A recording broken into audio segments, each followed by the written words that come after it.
Ok.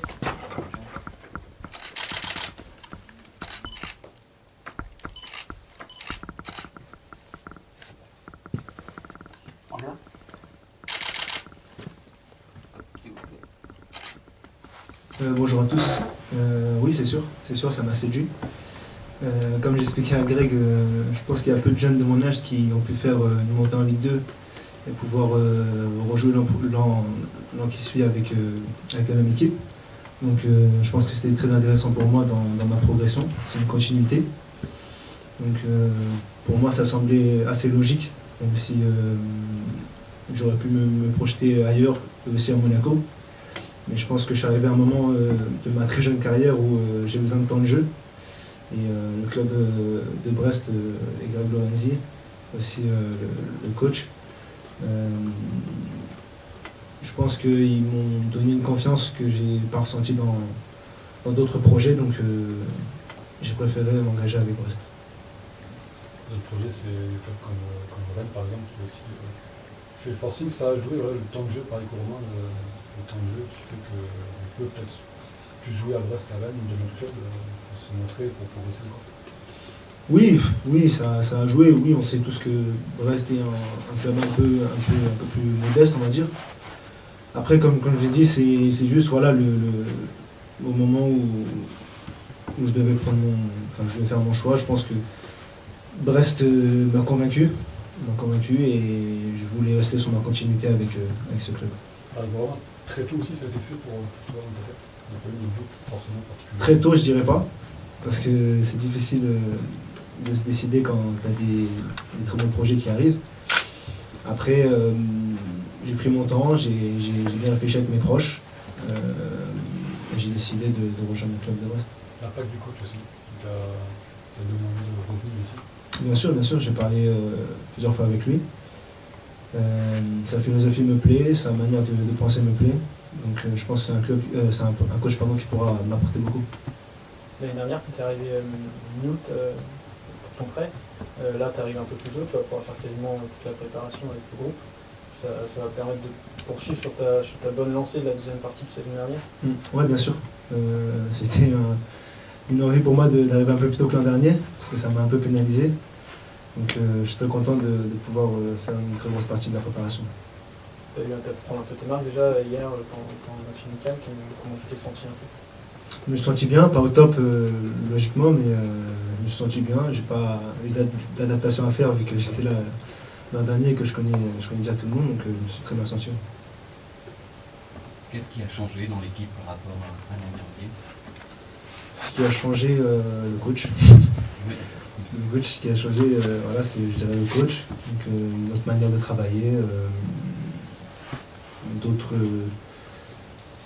notre manière de jouer aussi un peu, même si que ce soit Jean-Marc Furlan ou Olivier Daviglio, ils aiment jouer au ballon, mais c'est de manière différente, donc je pense que c'est le coach le plus gros changement. Les terrains aussi, non? C'est vrai, les terrains. On est très fiers, mais oui, c'est vrai. Les terrains ont changé, donc c'est sûr que ça va nous aider à travailler. Ouais. Pour revenir à c'était un record pour le club, est-ce que ça te met une certaine pression? Tu vas sûrement non, mais au moins une fierté de se dire que le club n'a jamais investi autant pour un joueur comme toi ou comme Romain? Une pression, non, je dirais pas. C'est flatteur. Après, voilà, ce qui fait la différence, c'est que je viens d'un gros club comme Monaco, donc c'est sûr que ils demandent une certaine somme, logiquement, parce qu'ils ont aussi leur intérêt, mais après, non, c'est pas une pression. Je pense que je suis encore jeune, je m'intéresse moi au terrain, donc tout ce qui est à côté, c'est pas vraiment une pression. Et pour revenir à Monaco, il n'était pas question que le club te garde. Donc ça a été quand même entre lui un moment, peut-être. Il n'était pas question, c'est un gros mot. Après, c'est juste que voilà, je pensais que pour moi c'était le moment de partir, tout simplement. Même si je suis très reconnaissant au club de Monaco qui m'a beaucoup apporté, où j'ai fait toute ma formation. Je pense que à mon âge, j'avais besoin de temps de jeu, comme je l'ai dit. Donc c'est un grand club et je pense que j'aurais eu moins l'opportunité de montrer mes qualités qu'à Brest. tu as un œil Villebras sur la progression de ton frère Abdou qui signe au PSG. Forcément une fierté aussi de voir de revenir en France et de s'imposer. D'avoir possibilité de s'imposer en France au PSG. Une fierté, oui, c'est sûr, pour toute la famille.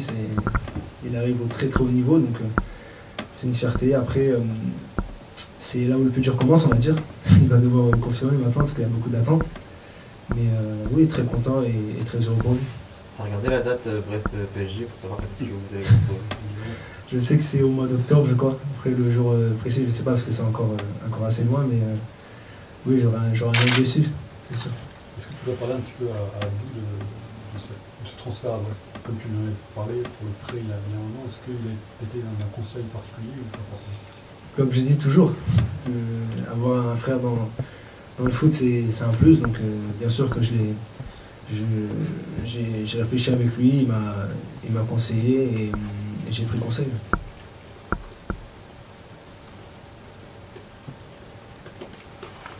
Pareil, aussi, Greg, si vous avez des questions, on pourra revenir sur Ibra si vous en avez d'autres après.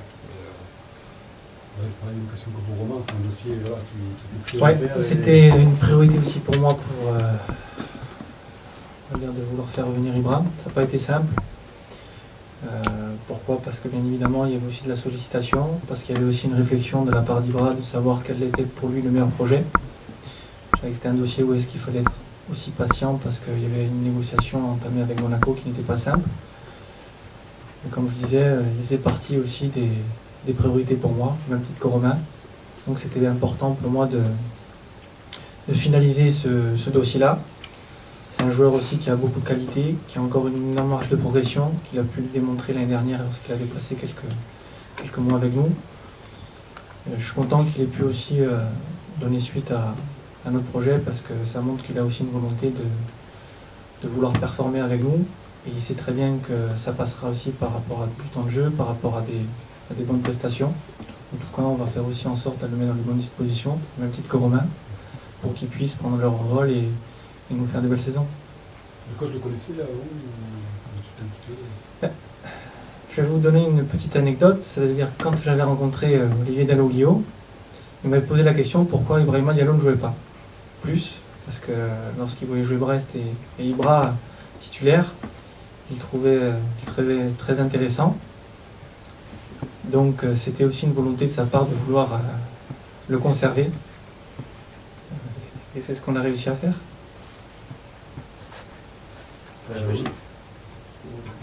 J'imagine que Ibrahima, une marque de confiance comme ça de la part d'un coach, ça aide à faire son choix. Ça aide, oui, parce que le coach, même si le directeur sportif est très important, la personne qui fait l'équipe, c'est le coach. La personne avec qui tu es toute la semaine, c'est le coach. Donc, bien sûr, c'est important et c'est un des aspects que j'ai le plus pris en compte. Est-ce que tu sais la façon dont il souhaite t'utiliser, que ce soit dans un milieu à deux avec Harris ou peut-être en sentinelle, où vous n'avez pas encore abordé ces questions-là?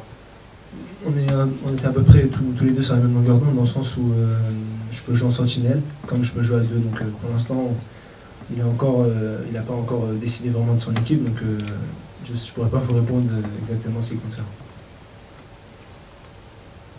Pour revenir au premier jour du marché des transferts, est-ce que vous auriez imaginé qu'aux alentours du 15 juillet, vos deux priorités soient... Oui, sincèrement oui. C'est vrai qu'il y a beaucoup de gens qui s'inquiétaient du fait de ne pas réussir à concrétiser, mais encore une fois, il faut qu'ils comprennent qu'on n'est pas tout seul. Il faut être patient. Quand on veut se projeter sur des joueurs qui puissent nous apporter une qualité, forcément ça demande un certain temps. Donc je préfère prendre mon temps et essayer de concrétiser justement les dossiers qui sont prioritaires pour nous. Parce que c'est toujours dans l'urgence et dans l'excitation qu'on peut faire des erreurs, même si bien évidemment on en fera toujours. Mais en tout cas, comme je dis, aujourd'hui on est content pour l'instant sur le début de recrutement. On sait que ce n'est pas encore suffisant par rapport à l'amélioration de l'effectif. On travaille pour ça quotidiennement avec le coach aussi. Donc petit à petit, il y a des choses qui arriveront et qui se mettront dans l'ordre, même si c'est pas simple au quotidien, parce que vous êtes un promu, donc pour l'instant, forcément vous n'êtes pas prioritaire, mais on a aussi des arguments à faire valoir vis-à-vis des joueurs qu'en venant à Brest, on est un bon club, on est structuré, on peut prendre beaucoup de plaisir, il y a une passion, il y a un engouement autour du club. Et avec ça, j'espère qu'on arrivera à avancer.